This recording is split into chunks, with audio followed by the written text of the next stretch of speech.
Welcome to ETFinalscore.com, your source for all the highlight stats and stories and scores from around East Texas high school football, with your host, Eric Sullivan. What's up, everybody? We are down to the final 2 Fridays of the high school football regular season. This is the ETFinalscore.com football show. Jeff Schaefer will be joining us from that Athens-Mineola showdown in just a moment, as well as the Tyler Paper reporters will be with us from their respective games as well. To be a part of the show, the best way to do it, folks, is Twitter. It's a sports fan's dream. Just tweet at ETFinalscore or look up ETFinalscore on your Twitter to get all the information that happened here in Week 9. Now, we start with one of my favorite East Texas spots. Mineola Yellow Jack Country must win for the Stingers tonight with unbeaten Athens in town. To Meredith Memorial Stadium we go, and early on it's going to be Mineola trying to make a statement in this one as Jeremiah Crawford is going to try to do some damage. He is not, though. Look at Timothy Tanner. What a play right there for the sack, ending the drive just like that. Athens' Devin Hall. This kid can fly, folks. He gets in for the touchdown. Athens with a 7-0 lead. Mineola, though, gets their poise back. Rhett Self does it himself. Dives in, bulldozes his way in. They get the touchdown. PAT no good. It's 7-6. Hornets ensuing kickoff. Nikel Roberts is going to do some damage right here. Takes it all the way for the Hornets, and that will just run your weekend right there on your home field. What a play by Nikel. 14-6, Athens is rolling, and then they get their running game just pounding you away. Logan Fuller, this guy is just impossible to take down. He gets a big touchdown run. He's usually the guy that takes it in from the goal line, 21-6. And then Jeremiah Crawford, though, trying to do something for the Yellow Jackets. He gets picked off, tipped and picked, but hey, right to his man. Tino Ellis comes down with it. Big gain, and Mineola would get the touchdown as Casey Gilbreth gets it from Crawford, who's throwing off his back leg, and Casey there to save the day. We got a ball game 21-13, but Anthony Sanders, you can't run Athens highlights without mentioning this young man's name. He's going to show off his arm right here. Great pump fake, great touch to Chris Jefferson. Touchdown, the big tight end gets it to go. Final score, 28-18. Final score is 55-20. Athens with a big victory right here. With more on the Hornets' big win tonight, let's go back to Mineola, where our man Jeff Schaefer joins us from Meredith Memorial Stadium. He has reaction with the winning players on this district clinching win for Athens. Eric, a huge win tonight for Athens as the Hornets remain undefeated, taking down Mineola tonight. And I'm joined now by a couple guys who certainly played their role in tonight's win.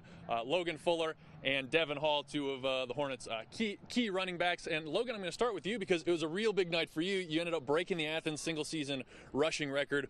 What does breaking that record mean to you? Well, it means a lot to me, but I can't have it without my line, you know.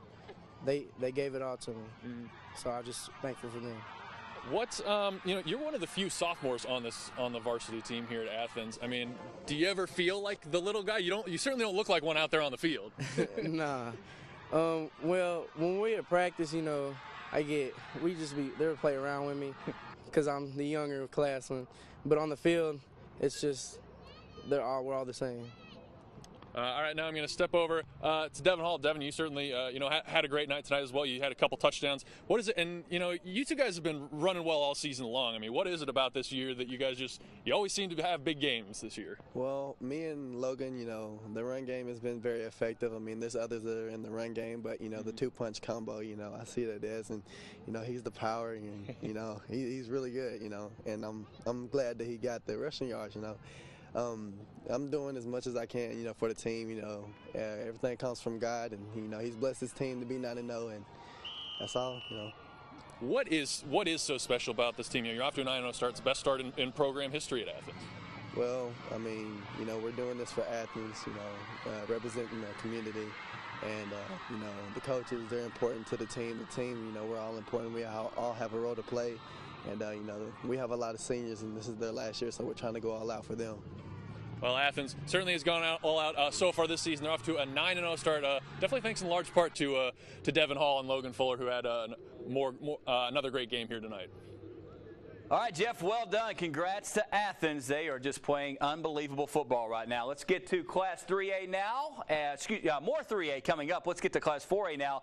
John Tyler, final home game at the Rose tonight against Nacogdoches, and we all know Nac doesn't back down from anybody. Let's get to the highlights, and Coach Rickland Holmes and his very famous now intro to his teammates, players to get them going. Here comes the Yellow Jackets, but early on, it's Gio, Barry, McAllister, Nick Kane, hands of gold right there. Over the top, hauls it in. That would set up McAllister calling his own number right here. He bounces it out. He's so big, so strong, you're not taking him down 7-0, but Bryce Matthews leading that Dragon offense right back. He doesn't have anything. He's so good at this. Tucks it and run, kind of Johnny Manziel-ish right there. Big game for the first down. Then Coronado Tolbert, the other back for the Dragons, just bouncing off blue jerseys left and right, gets it inside the 5-yard line, and Bryce, look at his eyes right here, fakes everybody out and goes right over through the John Tyler defense. We have a tie ball game, but so explosive JT is as Gio finds Duntavian Gross. Hang on to that ball, Duntavian.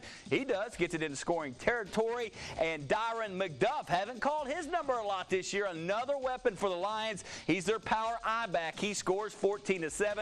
And then here comes the home run by the JT Lions. Little play action. And then, hands it off to Jeremy Wilson, the little guy. And you are not going to catch number one. Look at him separate from everybody. And JT was on their way. Final score in this one, 37-14. John Tyler Lions now undefeated still in district play, setting up a monster game with White House next Friday. More on White House coming up. They did win tonight, but let's talk JT now with Travis Shosting.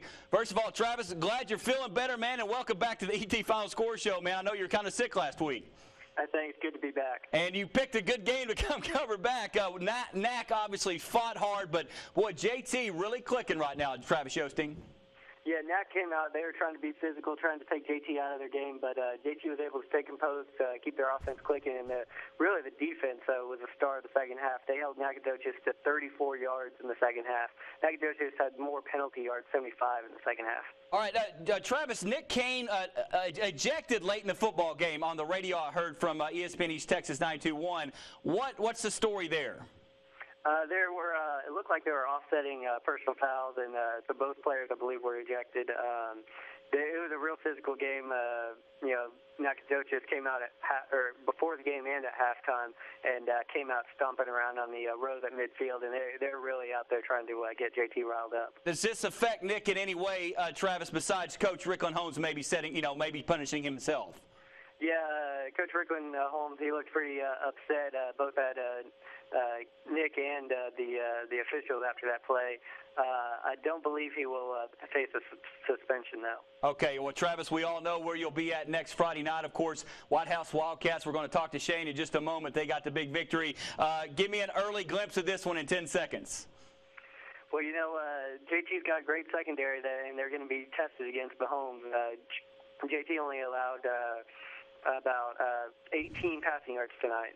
Okay, that's impressive. Travis, thank you, sir. Glad to have you back on with us. We, of course, will have you on next week. Now, we all know John Tyler goes to White House next. We're trying to get Shane Stark on the phone right now. I'm going to ad-lib a little bit. So let's check out what the Wildcats did tonight. And thank you, Scotty, popping that up for us.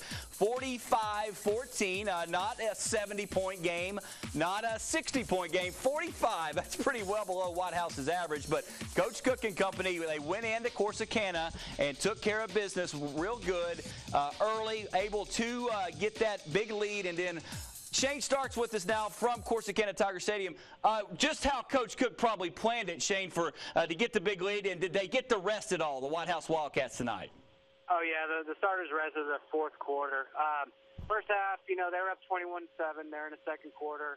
Corsicana had the ball, could have made it one-possession game. They had a fourth down, which the White House got the ball back.